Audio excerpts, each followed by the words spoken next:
کہ ٹھیک ہے میری بندی مجھ سے مانگتی رہی اور یقین کے ساتھ مانگتی رہی، لہذا میں اپنی اس بندی کے دعا مانگنے کا اجر اور ثواب جو ہے اس کے نامہ اعمال میں لکھ دیتا ہوں، اور پھر اللہ تعالیٰ دعا مانگنے کا جو اجر ہے، ثواب ہے، وہ حساب و کتاب کے دن حشر کے میدان میں دے گا، اور بندہ اور بندی کے اس دعا مانگنے کے پر ملنے والے اجر اور ثواب کو دیکھ کر یہ کہیں گے اللہ یہ اتنا ساری نیکیاں میرے پاس کہاں سے آئیں، میں نے تو یہ نیکیاں کی بھی نہیں۔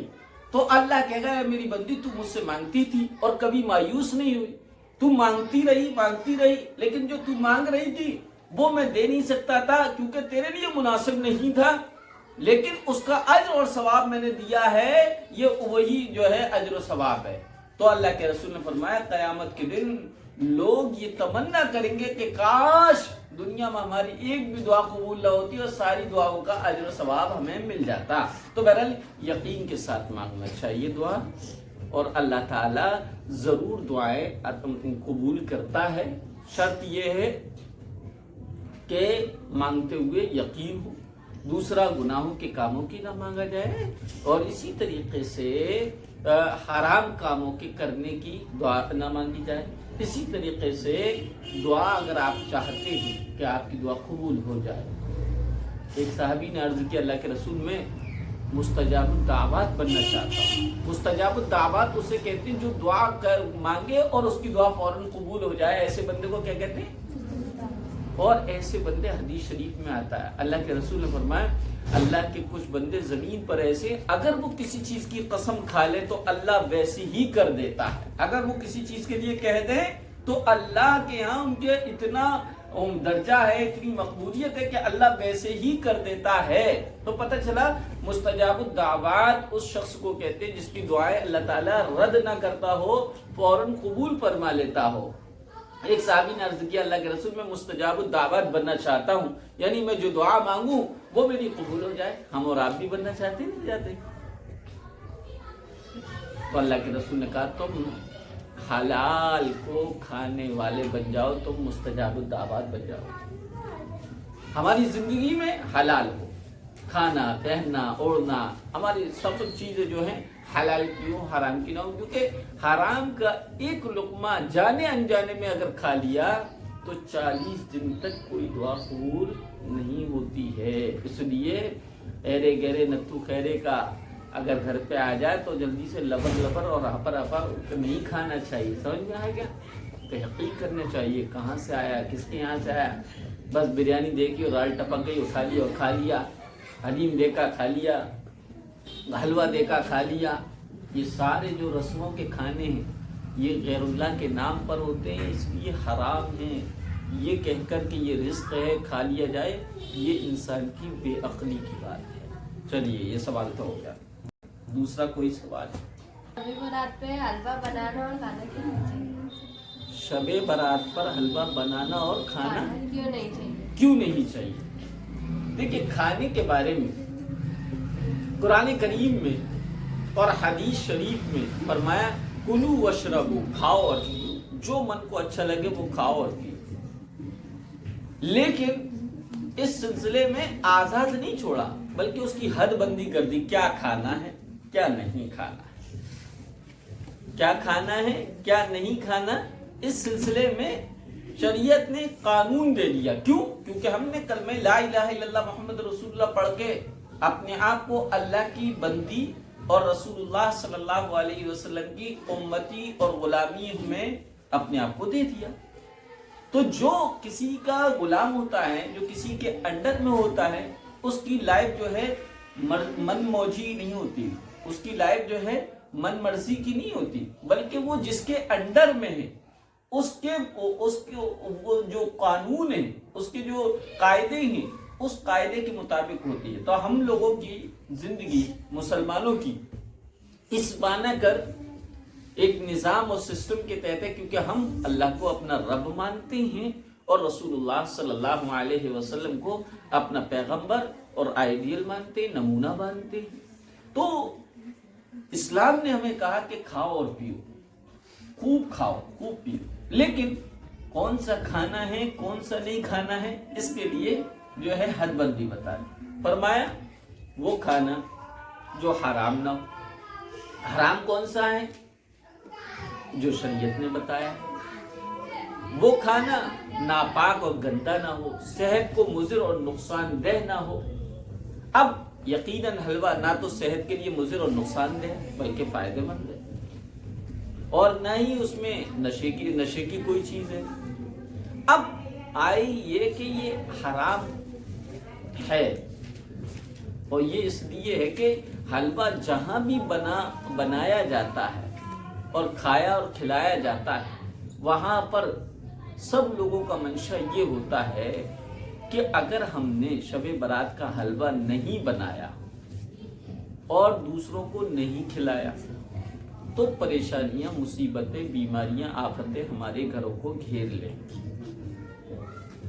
شب برات کا حلوہ اس لیے سے بنایا جاتا ہے. بعض لوگ کہتے ہیں شب برات کا حلوہ بنا کر فاتحہ دینا، اس عمل سے زندگی جو ہے سکون میں آ جاتی ہے اور کوئی مصیبت اور پریشانیاں اور حالات نہیں آتے. تو اس کے لیے ہم نے کہا تھا کہ نفع اور نقصان دینے والی ذات اللہ کی ہے، کوئی عمل بالذات مؤثر نہیں ہے. دوسرا، اس کے ساتھ وہ معاملہ کیا جو شریعت میں مناسب نہیں. ایک حلوہ کھانا جائز ہے، بریانی کھانا جائز ہے، کھانے کی کوئی چیز کھانا جائز ہے، لیکن اس کے کھانے اور پکانے کو فرض سے بڑھ کر ضروری سمجھ لینا. جو حلوہ بناتے اور کھاتے اور کھلاتے ہیں وہ ان کی زندگیوں میں شریعت کے اور احکام جو کہ بہت ضروری ہیں، جیسے کہ نماز، حلال کمانا، حلال کھانا، روزہ، زکوٰۃ، وہ سب نہیں، لیکن حلوہ جو کہ مباح اور جائز تھا اس کو ضروری اور لازمی قرار دے دیا. سمجھ میں آ گیا؟